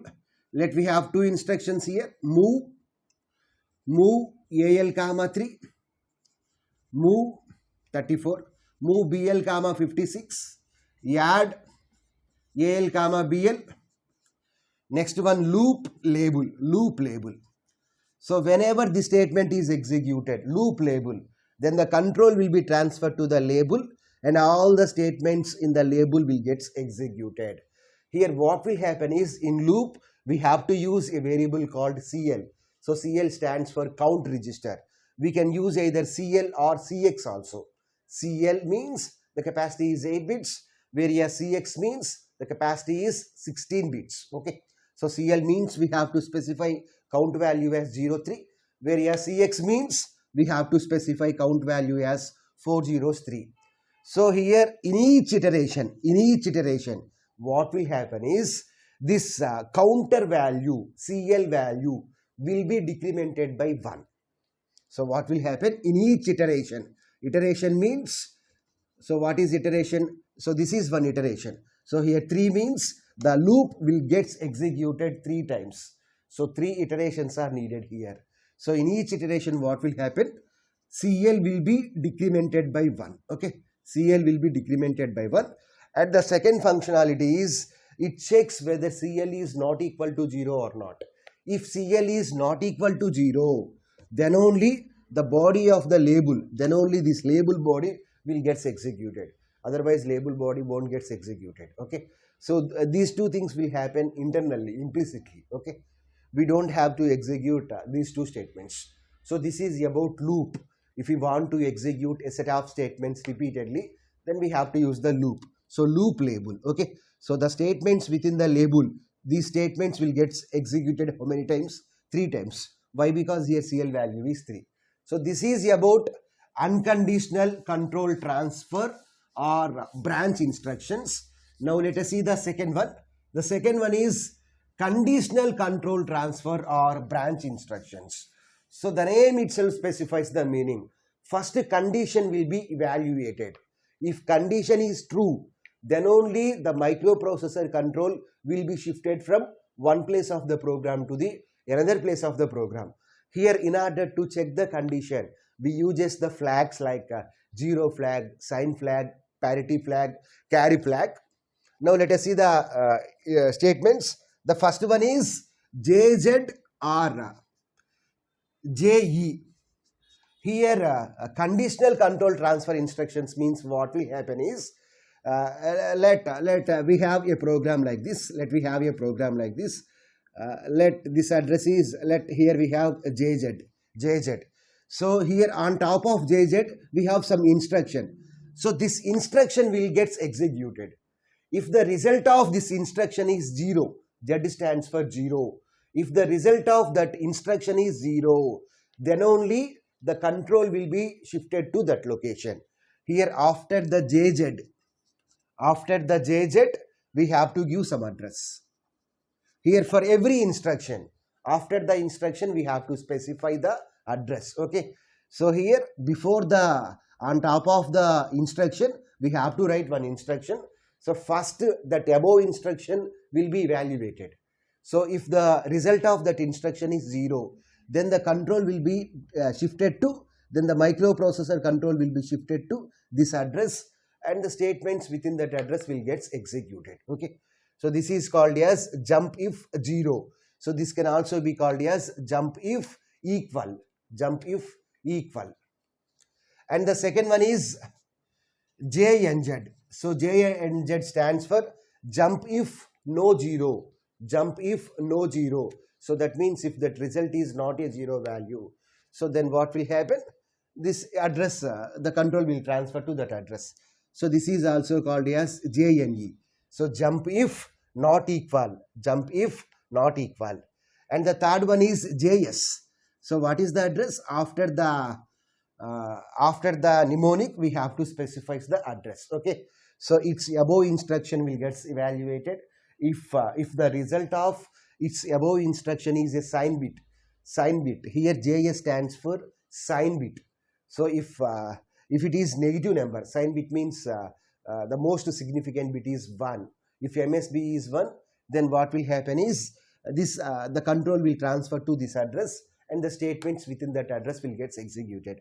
So JS means jump if sign bit, JNS means jump if no sign. Next one is JP. So JP stands for jump if parity. And the next one is jump if parity even. So here parity is nothing but even parity only. Okay, so what is the syntax? JP address, or we can write as jump if even parity. So JPE. So JPE address. Okay, so its previous instruction will get executed. If the result of its previous instruction contains even parity, then the control will be shifted to this address. Okay, next one is here the first two instructions corresponding to 0 flag, ZF, and this instruction JS, JNS, these two instructions corresponding to sign flag, and these two instructions corresponding to parity flag. So this instruction is also corresponding to parity flag. JNP means jump if no parity, or jump if parity is odd. So odd number of parity means there is no parity. Okay, and these two, and this one is carry flag. So jump if carry flag, jump if no carry flag, jump if overflow flag, jump if no overflow flag. So for each conditional control transfer instruction, the syntax is mnemonic space address. Mnemonic space address. Its previous instruction will get evaluated if its previous instruction is either 0, depending upon the instruction.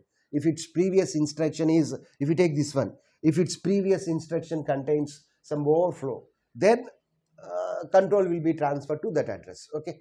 So this is about 8086 control transfer or branching instructions. In this video, we are going to discuss about string manipulation instructions of 8086 microprocessor. So which can also be called as string instructions of 8086 microprocessor. First, let's see what is a string. String means a collection of bytes. A collection of bytes which are stored in consecutive memory locations. Consecutive memory locations. So let we have memory like this. Let the first location is 10,000 H. Second location is 10,001 H. Likewise, we have several locations are there. So string means a collection of bytes. Okay. So here we can store I, H, A, I, which are stored in consecutive memory locations. Which are stored in consecutive memory locations. So first location is 10,000. Second location is 10,001. Likewise. Okay. We know what is a byte. Byte means 8 bits. Okay. And we can also call it as a collection of words.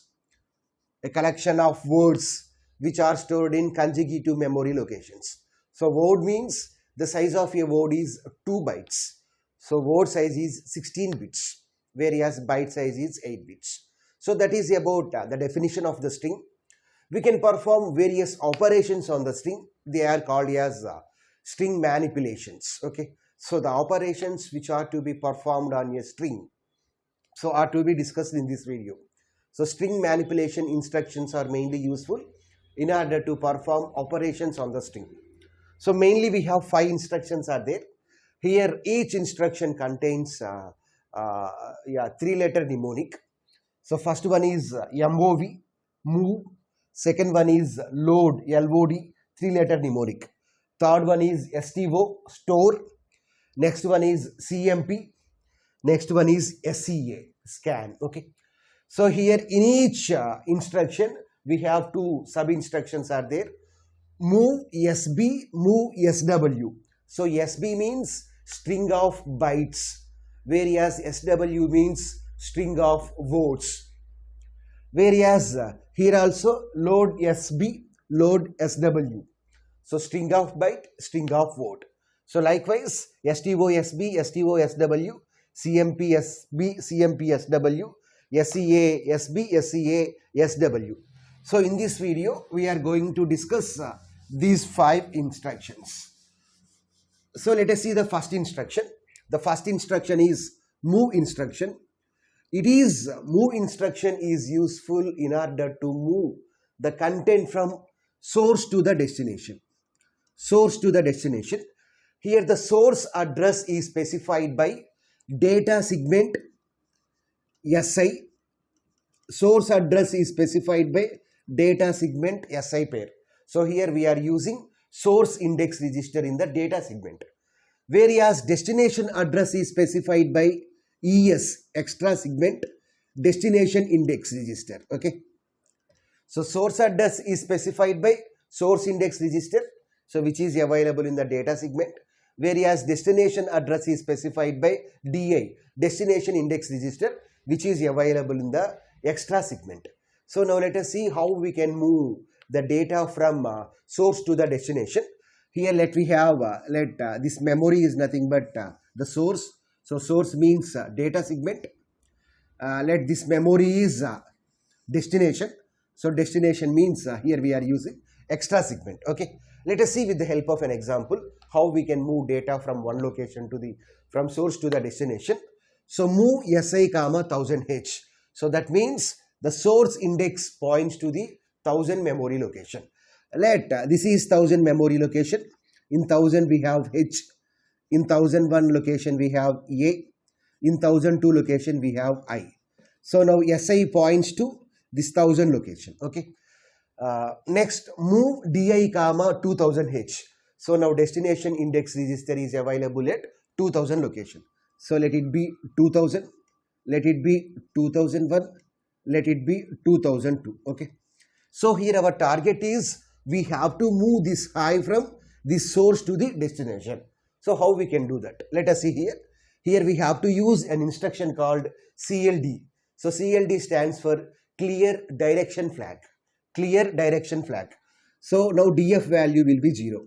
When DF value is 0, then what will happen is source index register as well as destination index register address will be automatically incremented. So when DF is equal to 0, what will happen? Index registers addresses will be auto incremented. Whereas when DF is equal to 1, then what will happen is index registers address will be automatically decremented. So here we use a CLD. So what will happen? Automatically the addresses will be incremented. So first 1000 location, that is H, will be copied to the 2000 location. Next, after that, incrementation. Why? Because we use a CLD tag. So now SI will point to the 1001 memory location. So the data at 1001 will be copied to the 2002. So likewise addresses will be incremented here parallelly. Next one is move CX comma 0004H. CX stands for count register. So count register specifies what is the length of the string. Let the length of the string is 4 bytes. Let length of the string is 4 bytes. So we have to transfer 4 bytes of the content from source to the destination. Or here we used 3 here. So 003. 003 likewise. Okay. So first what will happen is SI points to the 1000, whereas DI points to the 2000 memory location. So the data at 1000 memory location will be copied to the 2000 memory location of the extra segment. Okay. Then what will happen is in each iteration automatically the count register value will be decremented by 1. So first H will be placed here. Then after that here we uses an instruction called REP move SB. So REP stands for repetition. So we have here REP means a prefix. We can use REP along with several instructions. We can't use REP individually. So here we are using REP with move SB. So these statements will be repeated as long as CX becomes 0. So whenever CX becomes 0, then the processor control, microprocessor control will come out from this loop. So first what will happen? H will be copied. Next, CX value will be decremented. Now CX will contains 2. So REP move SB. So these statements once again will get executed. Now A will be copied. Then after that, CX value will become, previously CX value is 2. Now CX value will become 1. Okay. So once again repetition will be done. Now I will be copied here. Now CX value will become 0. So whenever CX value will become 0, then the control comes out from this control.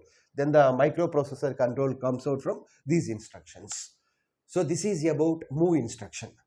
Move SB instruction. Move SB instruction. Or we can use move SW also. When we use move SW, then what will happen is the index register will be incremented by 2. So that means here we have 1000, at 1002 we have A. Next, this is nothing but 1001. So 1003, 1004. So here we have I. Next to 2003, 2004, 2004. So A will be available in 2002. I will be available in 2004. Why? Because word means a collection of bytes. Word means 2 bytes. Word means 2 bytes. So when we use CLD flag while using SW instruction, then what will happen is index register address will be incremented by 1. So H will be copied to the 2000 memory location. Next A will be copied to the 2002 memory location. This I will be copied to the 2004 memory location. So that is the only difference between SB and SW. So when we use SB, then the index register will be incremented by 1. Whereas when we use SW, then the index register will be incremented by 2. So this is about move instruction. Now let us see about the next instruction. The next instruction is load instruction. The next instruction is load instruction. So load stands for, here load means load memory to the accumulator. Load the string. Load string to the accumulator. Here by default the result will be loaded into the accumulator. So we have to load the string into the accumulator. So where the string will be available? The string will be available in, so here the source is, the string will be available in which segment? Data segment, SI pair. So the string will be available in SI index of source index register of the data segment. Whereas now what is the destination? Load and store means automatically the operation implicitly will be performed on the accumulator. Accumulator means it may be either 8-bit or 16-bit. Here 8-bit means we can use either AL or AH, whereas if it is 16-bit then we have to use as AX. So SB means we will perform operation on AL, whereas SW means we will perform operation on the AX. So what is the first instruction here? LOD SB. So whenever we uses LOD SB, then what will happen is it loads the memory word, it loads that string, it loads the string which is available in SI register into the AL register. So loads the string in SI register to the AL register. Okay. Whereas when we use load SW, then what will happen is it loads the string which is available in SI register to the AX register. Word means 2 bytes. AX register size is 2 bytes, 16 bits. Okay. So that is about LOD instruction. So here also we have to use CLD flag, CLD instruction. So when CLD instruction is executed, then what will happen? If it clears the DF flag. So if DF is 0, then addresses will be auto incremented. Whereas if DF is 1, then addresses will be auto decremented. Okay. Let the string contains let the string means high. Let source index register contains high. Now what will happen? This high will be stored in AL. So load that string into the accumulator. So now high will be stored in AL. Okay. So this is about LODS, LODW. Now let us focus on store instruction. So each mnemonic size is 3 letters. So store means store accumulator into the string. Store accumulator into the string. So here the source is accumulator. Source is accumulator. So source means it may be either AL or AX. So when we uses AL, if we are working with STO SB. So when we uses AX, when we are working with STO SW. Whereas what is the destination? Destination means extra segment, and which register we have to use? Destination index register. So here whenever we uses STO SB, then what will happen is it stores the contents of AL into the destination index register. Okay. Next, whenever we uses STO SB, then what will happen is it stores the contents of AX into the destination index register. Okay. Why? Because STO SW means word size is 2 bytes. So we have to store that into the destination index register. So that is about load and store. Now let us see the next one. So the next one is CMP. So CMP is useful in order to compare two strings, whether they are equal or not. If they are equal, then ZF flag will be set. ZF will be set. So ZF is equal to 1 means both the strings are equal, whereas if ZF is equal to 0, then we can say that they are not equal. Okay. So here also we have two instructions are there. CMP SW, CMP SB. So CMP SB means it compares a string of byte. So source is available in the source index, whereas destination is available in the destination index register. Okay. So SW means comparison of string of words. So let us see about comparison index. So here also the source is available in data segment, source index pair, whereas destination is available in extra segment destination index pair. Okay, so source index register, destination index register. So source index register means it is data segment, whereas destination index register means extra segment. Okay, let us see with the help of the program. Move si comma 1000h. So si points to the 1000 location. Move di comma 2000. So now di points to the 2000 location. Here let us use CMP SW. So SW means string of words. Okay, string of words. Here we have this is the source. So source contains high. So 1000 location, 1002 location, 1004 location. Why? Because word means 2 bytes. Okay, in the first 2 bytes h will be stored likewise. Okay, next one is ES, destination index. So at 2000, 2002, 2004. So at 1000, 1002, 1004 we have high. So here also at 2000, 2002, 2004 we have high. So now we have to check whether there is those two are equal or not. Okay, let us see the statement CLD. So that means direction flag is cleared to 0. When direction flag is cleared to 0, then what will happen? Addresses will be auto incremented. Okay. Next one is move CX comma 0003H. So that means count register capacity is 3 bytes. 3 bytes. So we can this loop will be repeated how many times? 3 times. So until CX becomes 0, this will be repeated.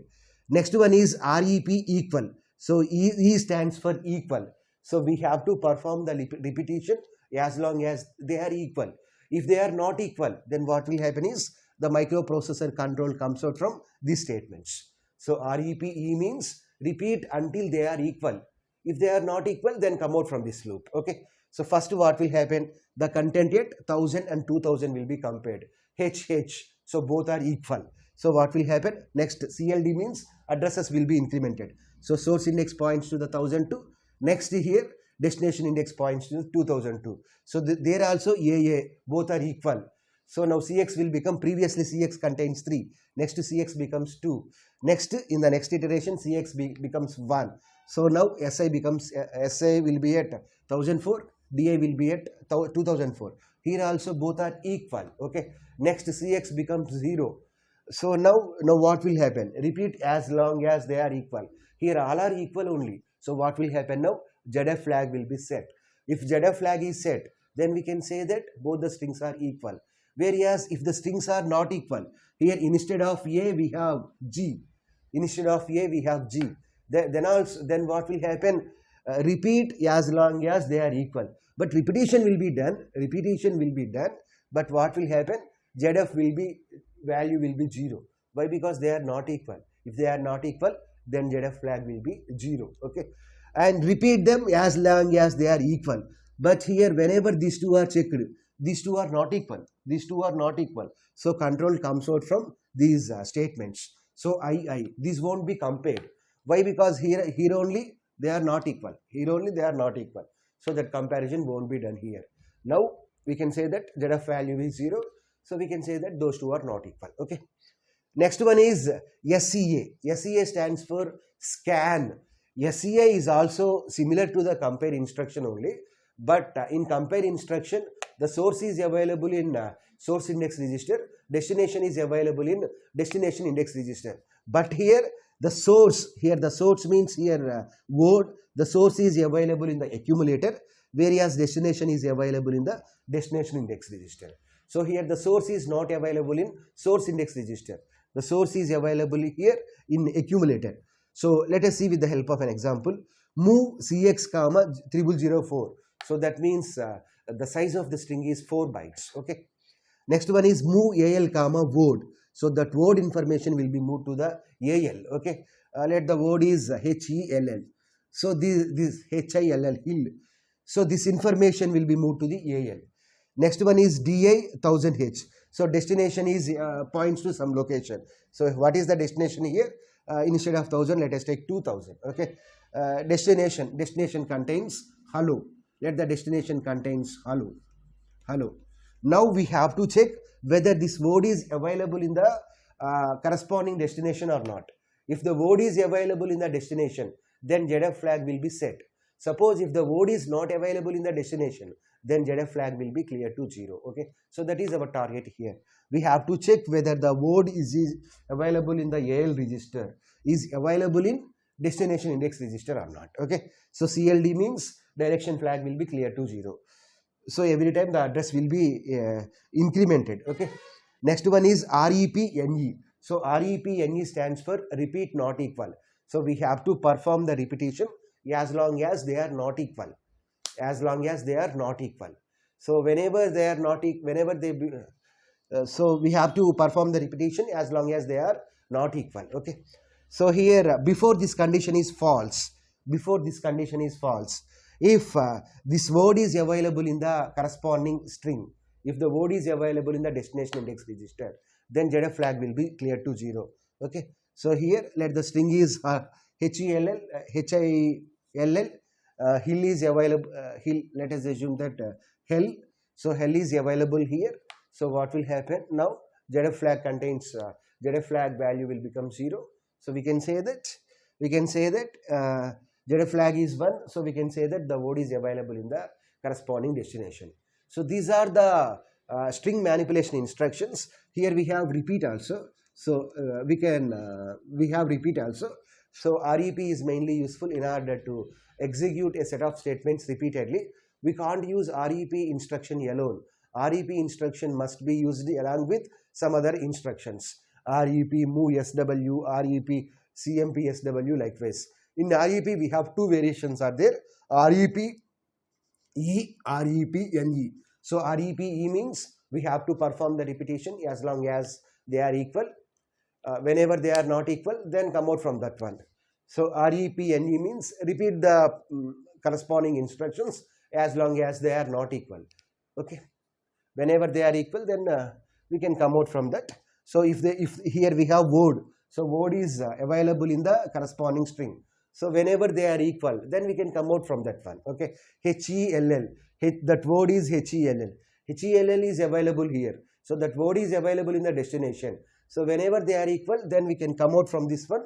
So ZF flag will be set. So we can say that they are equal. Okay. So this is about 8086 string manipulation instructions.